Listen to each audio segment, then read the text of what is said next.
Don't judge it until you've experienced it, said Dan to his flatmate, James. What? James asked, puzzled. I said, don't judge it until you've experienced it, Dan repeated. What's that supposed to mean? James turned off the TV, the credits rolling. Maybe I'm hinting at something, Dan replied vaguely. Maybe I'm not. You are hinting at something, James insisted. Do you enjoy expressing your feminine side, Dan? Do you like wearing dresses? What if I do? There's nothing wrong with it, Dan retorted. Well, James chuckled. My flatmate and best friend is a crossdresser. I prefer the term crossdresser, Dan corrected. So he's acknowledged it, James thought. I wonder what kind of clothes he has. What would I find if I looked in his room now? He almost considered searching for women's clothing. Maybe not, he thought. We both deserve our privacy. He smiled to himself. What's so funny? Dan asked. Nothing. No, what's funny? I was just imagining you in an off-the-shoulder dress, James admitted with a smile.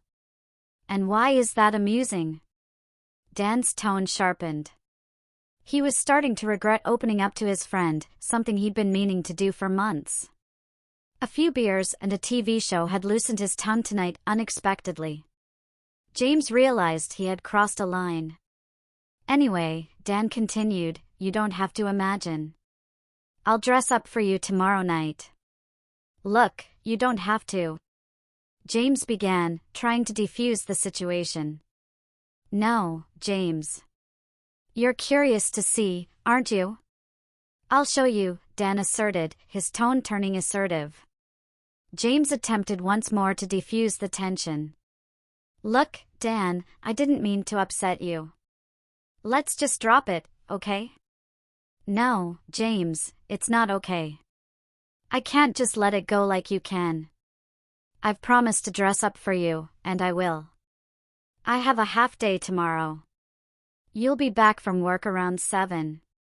I'll come home early afternoon, change, and cook something for us both, ready when you return. Deal? Deal. Dan and James both woke up the next day feeling what James described as an oh my god mood. Oh my god, Dan thought to himself. I've told him.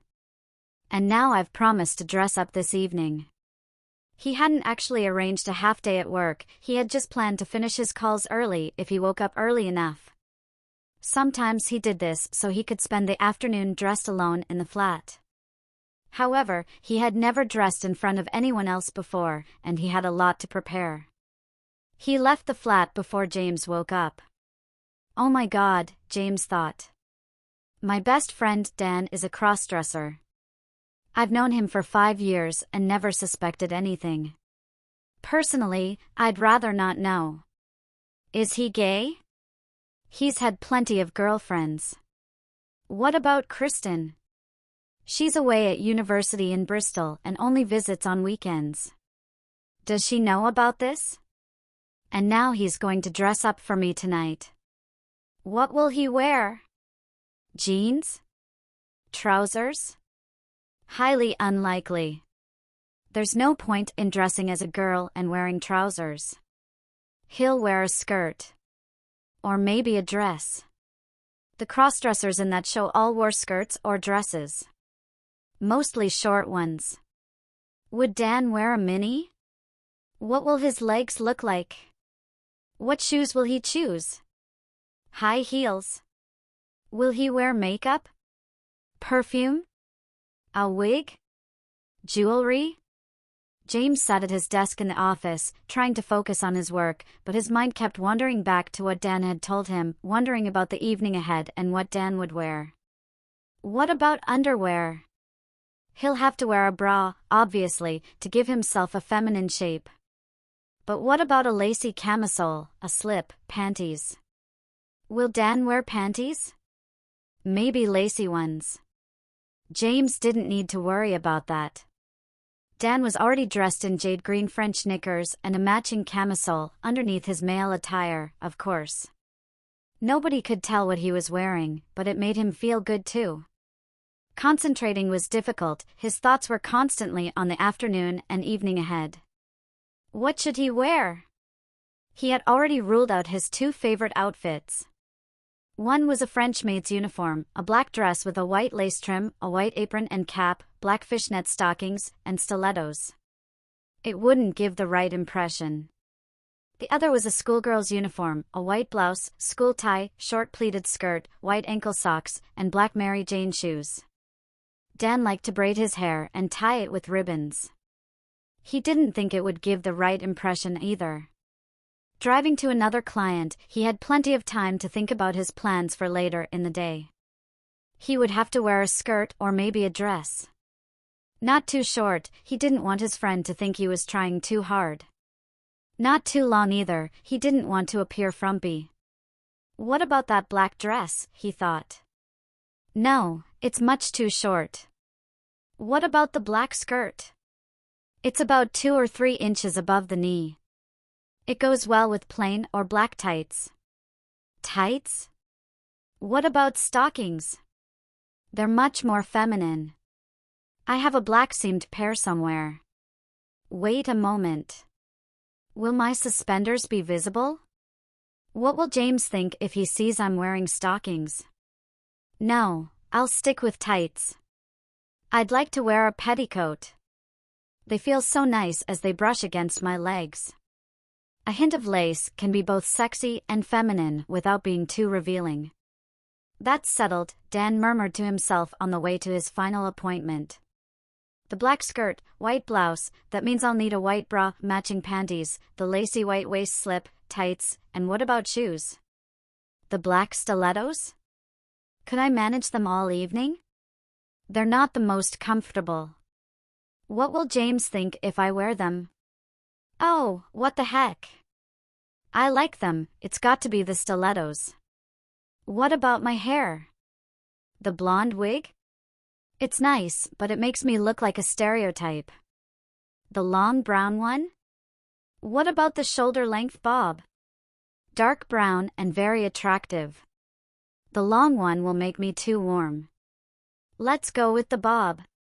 With everything sorted, Dan suddenly panicked. What if James tells someone else about this, he fretted. What if he confides in a mutual friend like Kevin? Or Carl? What if he tells Kristen? Oh my God.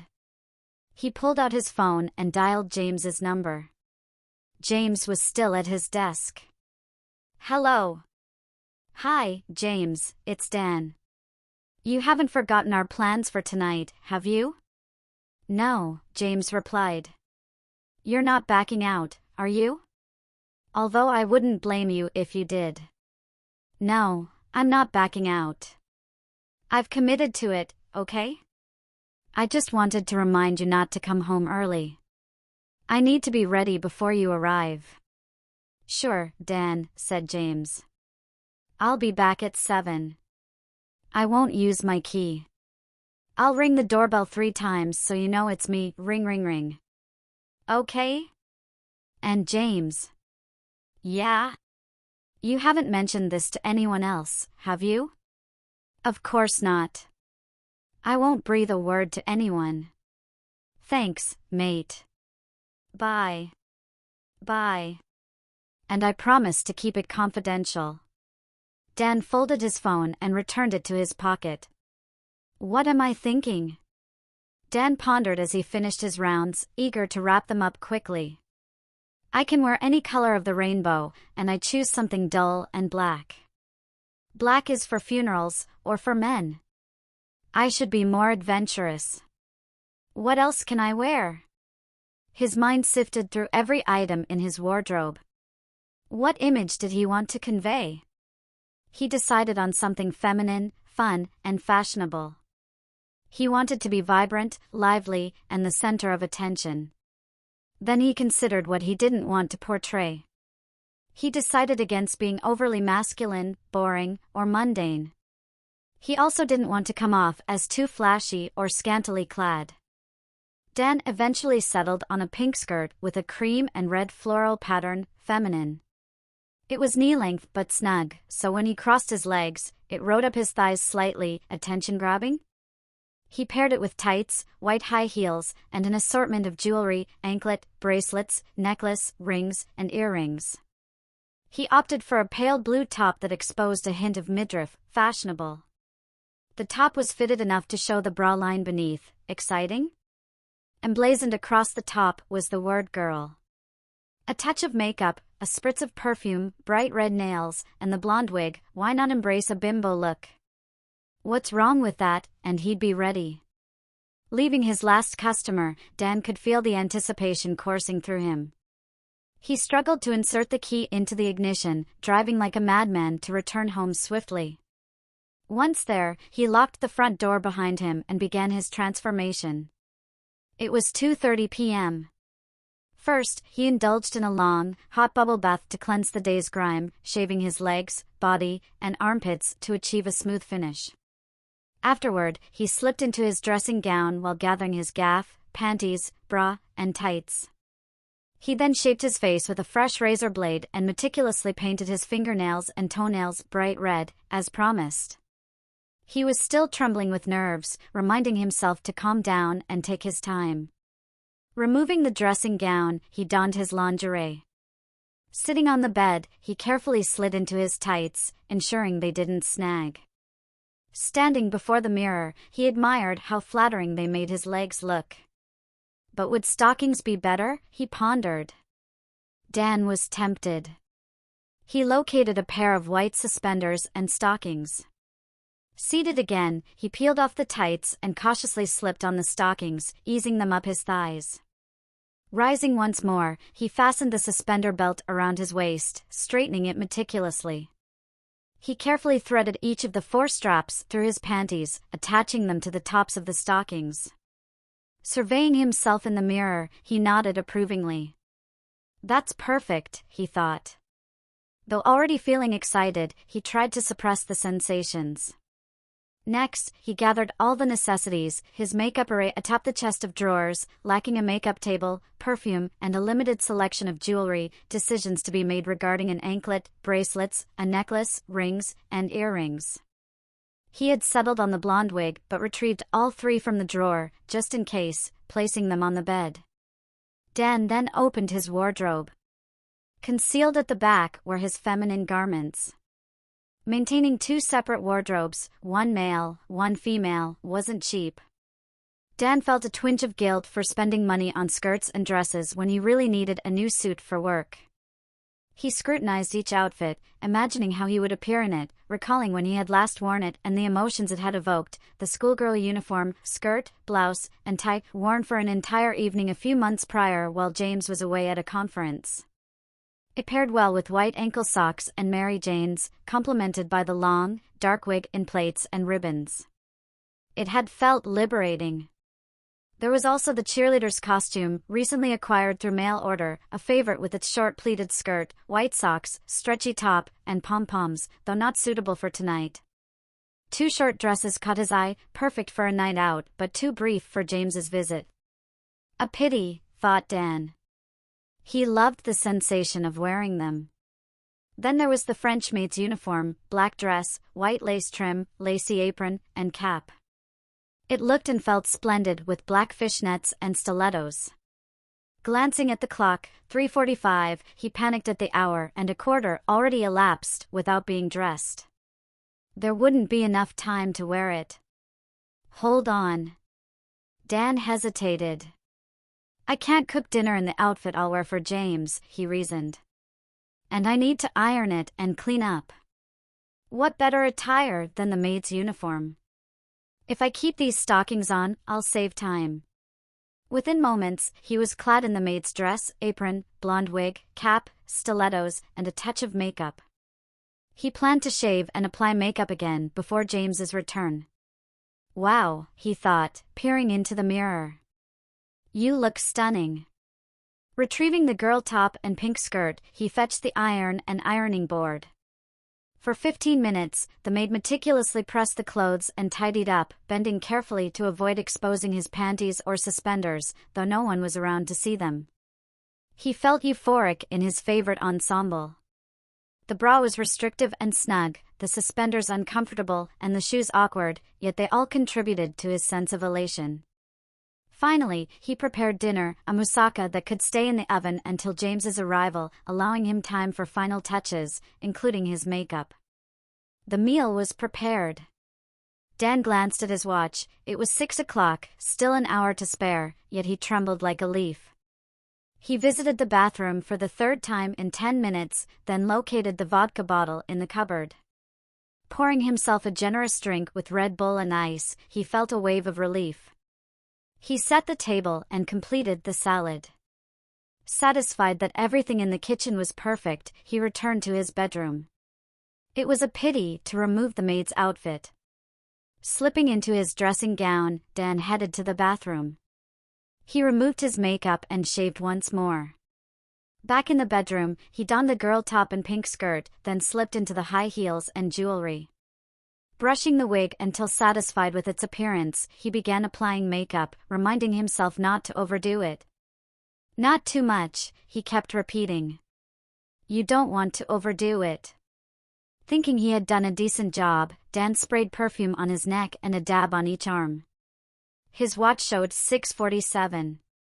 He was ready for his evening, and there was time for another vodka. After checking the food in the oven, he sat in the living room with his drink. He nervously smiled at the lipstick stain on the glass. Oh my God, he thought. What have I gotten myself into? 2 minutes to 7, the doorbell rang. 3 times, ring ring ring, just as James had promised. Dan finished his drink, stood up, and tottered into the hall, taking deep breaths to calm his nerves. He tugged down the hem of his skirt and opened the front door. James stood there with flowers and a bottle of wine. Stepping across the threshold, James hesitated. Dan? He found it hard to believe it was his friend. Dan nodded, hardly able to speak. Wow, said James, you look. He paused, perhaps for effect, perhaps searching for the right words. Amazing. Thanks, said Dan, hoping it was a compliment. James stood silently for a moment, eyeing his friend up and down, taking in the ensemble. Oh, these are for you, Dan, said James, awkwardly handing over the flowers. Thanks, but please don't call me Dan. I'm Tiffany, okay? I'll try to remember. I'd better get a vase for these. Dan led the way into the kitchen, carefully bending to retrieve a vase from a low cupboard, where his skirt might ride up. He had anticipated this moment, but not so soon. Fortunately, his stocking tops and suspenders remained hidden. Finding the vase, Dan noticed James's reaction out of the corner of his eye. He stood up and smoothed down his skirt before filling the vase with water and arranging the flowers nicely. They look great. Thanks, he said. Now, if you're ready, you can open the wine and sit down. I'll serve. James followed his instructions.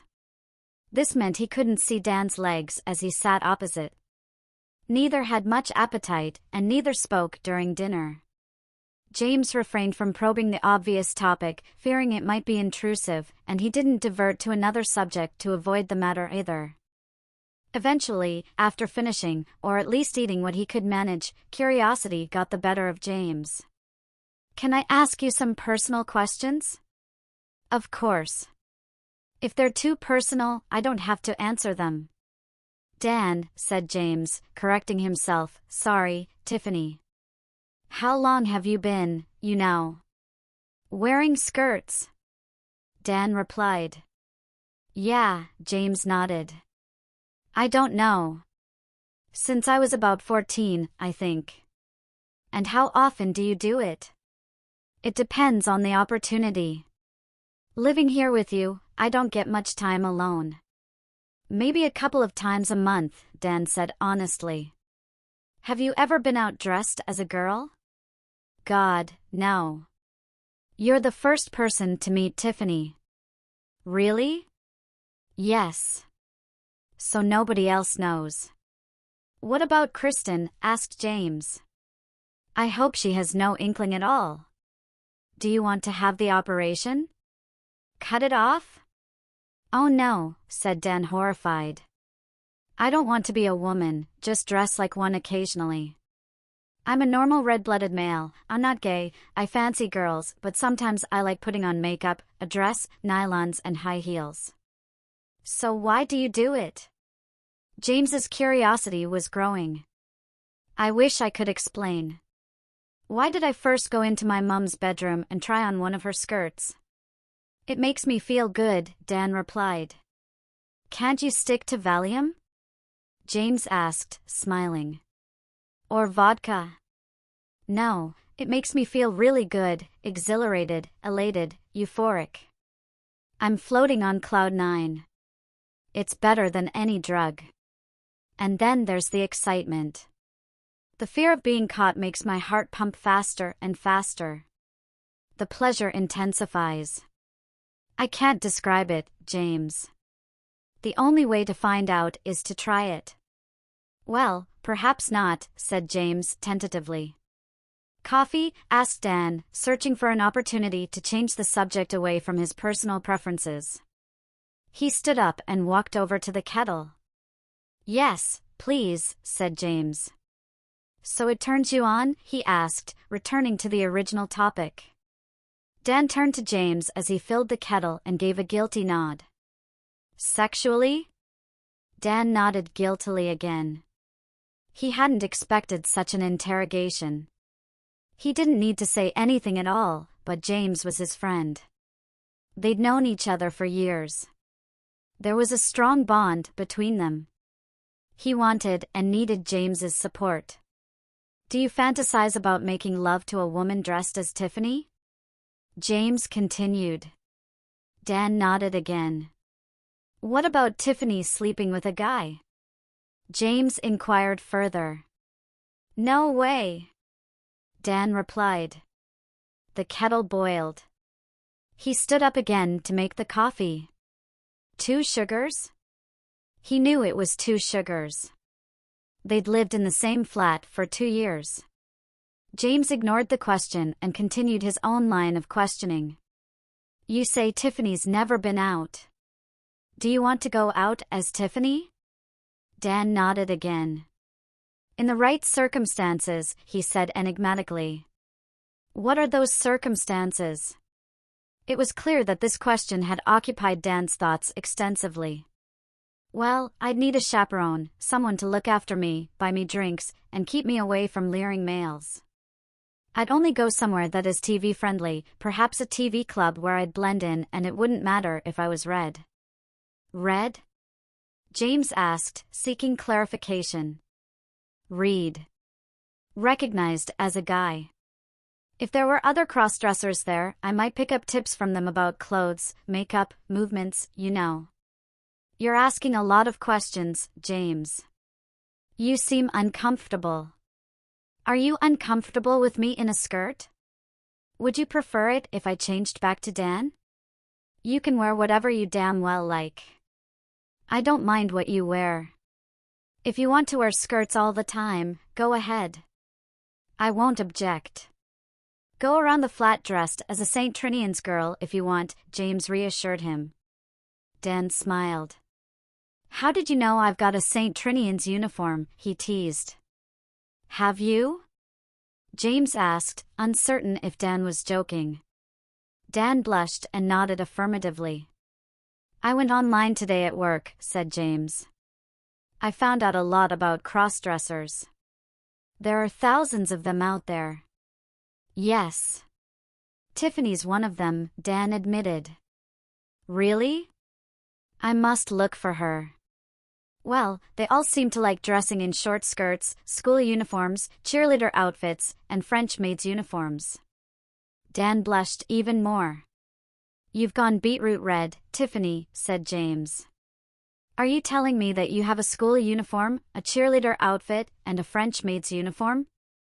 Dan nodded shyly. Well, next time the flat needs dusting, will you dress as the maid? James joked. I'd love to, Dan replied earnestly. Would you like me to try it on now? Well, said James, in for a penny, eh? I'll tell you what. Don't put on the maid's costume, put your school uniform on, I'll clear away and wash up. Okay? Sure. The evening took an unexpected turn. Dan had revealed more of his inner self than he had intended, and now he was putting on a short pinafore dress over his blouse and school tie. He wore the same stockings as before and black platforms, with his hair tied in 2 bunches with pink ribbons. Dan admired himself proudly in the mirror. Just looking at himself aroused him. He was grateful that his masculinity was contained by the gaff so James wouldn't see the effect the school uniform had on him. He returned to the kitchen just as James was finishing drying the last of the plates. You like? Dan teased, doing a quick pirouette to show off his new outfit. James whistled through his teeth. Oh my God, he exclaimed, you are so feminine, so realistic, it's hard to believe you have a male part under there. Well, I do, buddy, I do. That's what worries me. What do you mean? Asked Dan. Well, you noticed I was uncomfortable. You sensed it was because I didn't like you dressed as a girl. You've been very upfront with me, so I'll be honest with you. The reason I'm uncomfortable is that you look stunning. I find you attractive. I'm attracted to a guy. And that makes you uneasy? Yes. Well, don't worry, Dan reassured him, the feeling isn't mutual. Remember, I don't fancy guys, and you're dating Sophie. Okay? Sure, but you mentioned wanting to go out as Tiffany? With a chaperone? Can I be the chaperone? Dan pondered for a moment and replied, what are you doing Friday night? Friday night arrived. You're not going out dressed like that, James remarked. Tiffany felt hurt. He had been planning Tiffany's first venture into the outside world for months, even years. He had carefully deliberated over every detail, what clothes to wear, which shoes, which wig, what makeup. Sure, he had needed several vodkas to muster the courage, but he had meticulously planned it all. Why not? Tiffany innocently asked James. He had spent 2 hours ensuring he looked impeccable. He felt James could at least pay him a compliment. Don't you think that dress is too short? James questioned, trying to explain.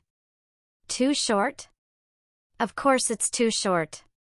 You've seen those TV programs, you've been on the internet, crossdressers love short dresses. It was indeed too short, barely covering Tiffany's backside, but he loved that dress. It was black with spaghetti shoulder straps, fitting Tiffany like a glove. Sure, his panties were almost showing, but he liked it. You're practically asking for trouble. James, I'm a guy. You can still get into trouble. Tiffany realized James had a point. The outfit was provocative, high-heeled shoes, black fishnet tights hugging his legs, and the incredibly short dress. Underneath, an uncomfortably tight corset gave him a shapely figure and a realistic cleavage. 3 times Tiffany had almost changed his mind about what to wear, but with a bit of Dutch courage from a bottle of vodka, he had stuck to his plans. Why does James have to be so negative, he wondered. James, this is what I'm wearing, Tiffany asserted firmly. Okay, James acquiesced, as if it were none of his concern. It wasn't. He was just Tiffany's chaperone. The 2 hours Tiffany had spent getting ready had paid off. His makeup was exactly how he wanted it. He thought he had done a good job. Maybe he had applied a bit too much eyeliner, but can't a girl indulge a little? Tiffany studied himself in the full-length mirror. His mind was a mix of satisfaction and apprehension. He looked good, but this was a leap into the unknown. Glancing at the delicate watch on his wrist, 8:50. The taxi was scheduled for 9. Oh my God, he thought. 10 minutes. In 10 minutes, I'll be stepping outside in this tiny dress. I might freeze. But that's the least of my worries. Worse things could happen. He took another gulp of vodka. It'll be fine. I've planned this meticulously. What could go wrong? James will watch out for me. James appeared as anxious as Tiffany. He was accompanying someone dressed in a dress that barely covered their thighs. Only this girl wasn't actually a girl, and they were headed to a transgender club. He would have preferred almost anything over this. The doorbell rang. Damn. That must be the taxi. No backing out now, girl, Tiffany thought to himself. Giving up was not an option. Yet, if anyone had offered him an escape route, he would have taken it without hesitation. He took another gulp of vodka. Once again, he noticed the lipstick stain on the glass. Damn it. I'll have to redo my lipstick, he muttered, fishing it out of his bag. The doorbell rang again. Come on. Do that in the taxi, urged James. And remember, act natural, he instructed. Right. Act like a typical transvestite on her debut night out.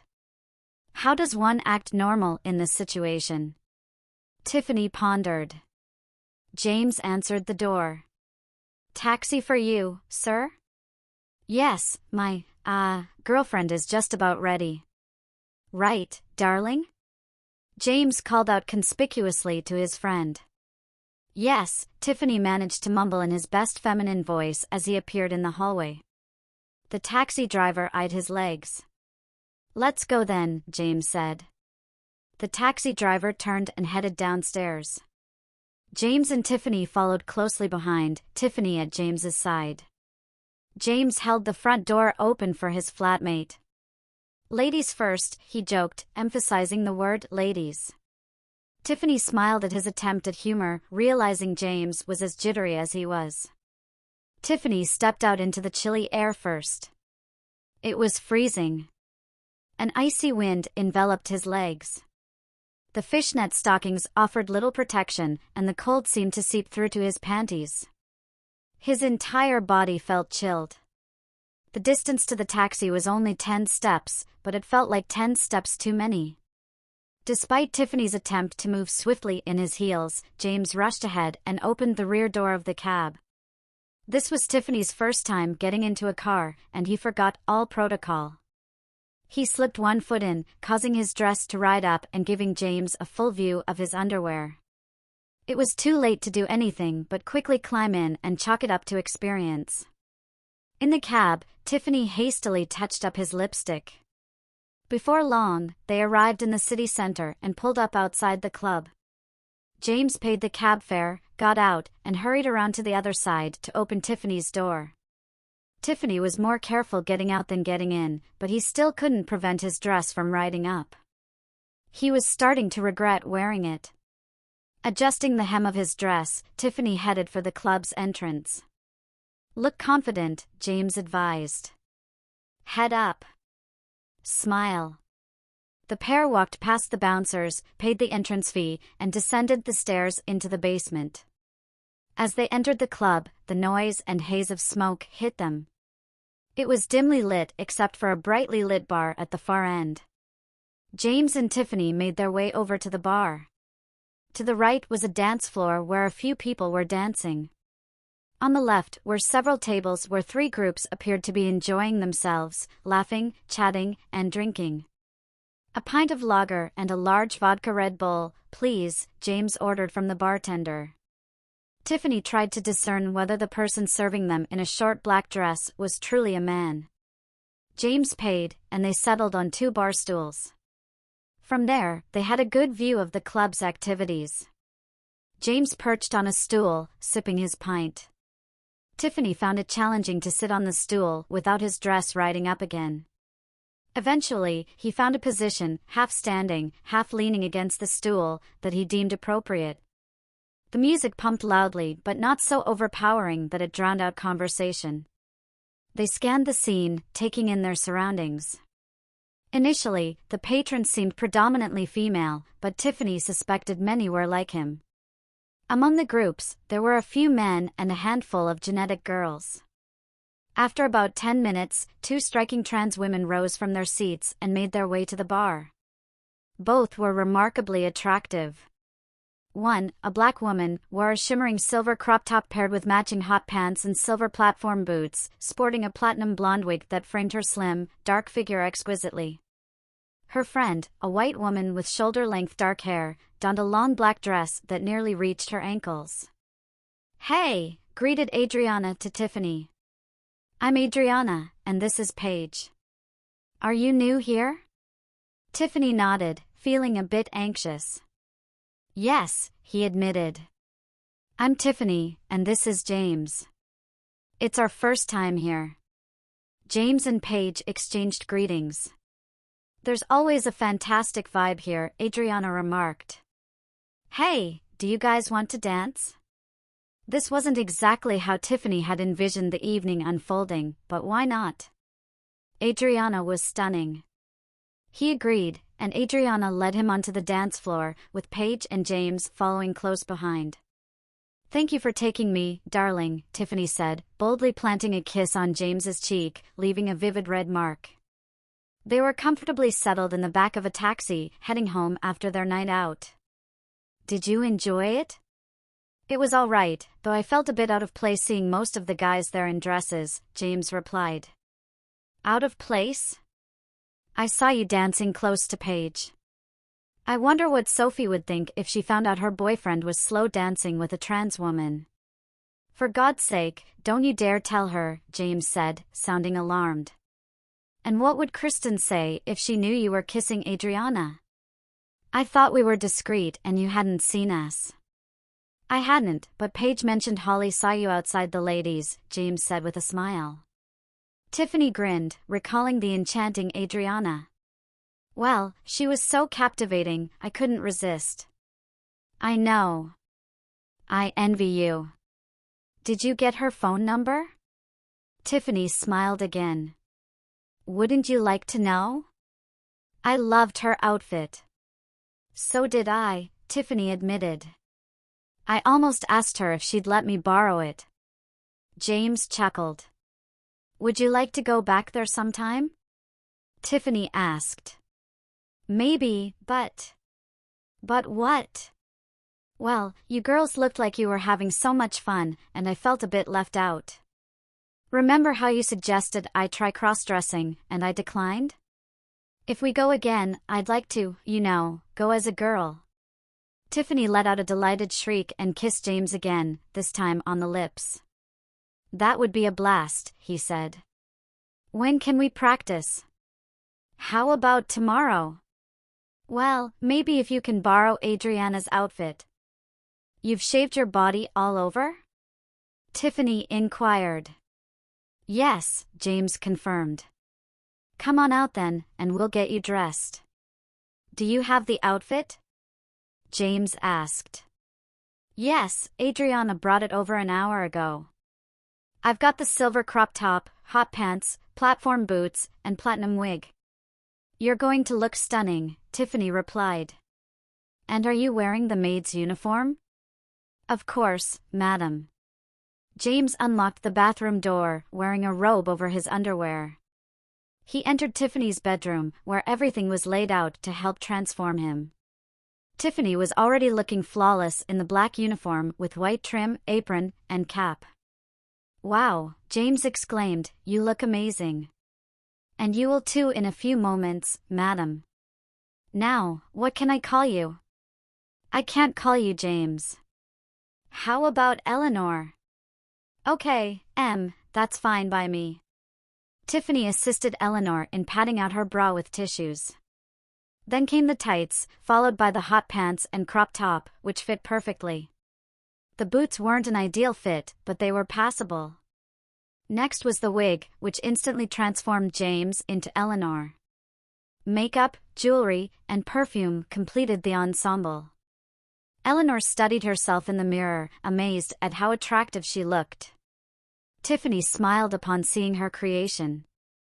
"Eleanor, you mentioned that you fancied me?" "Yes."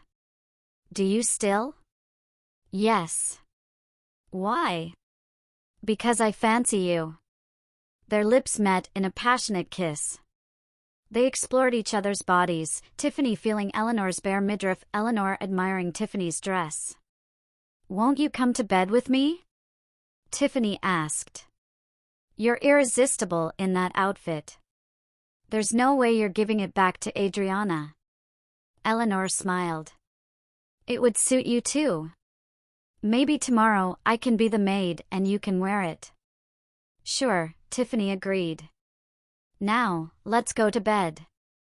Eleanor smiled again. "Come on, then."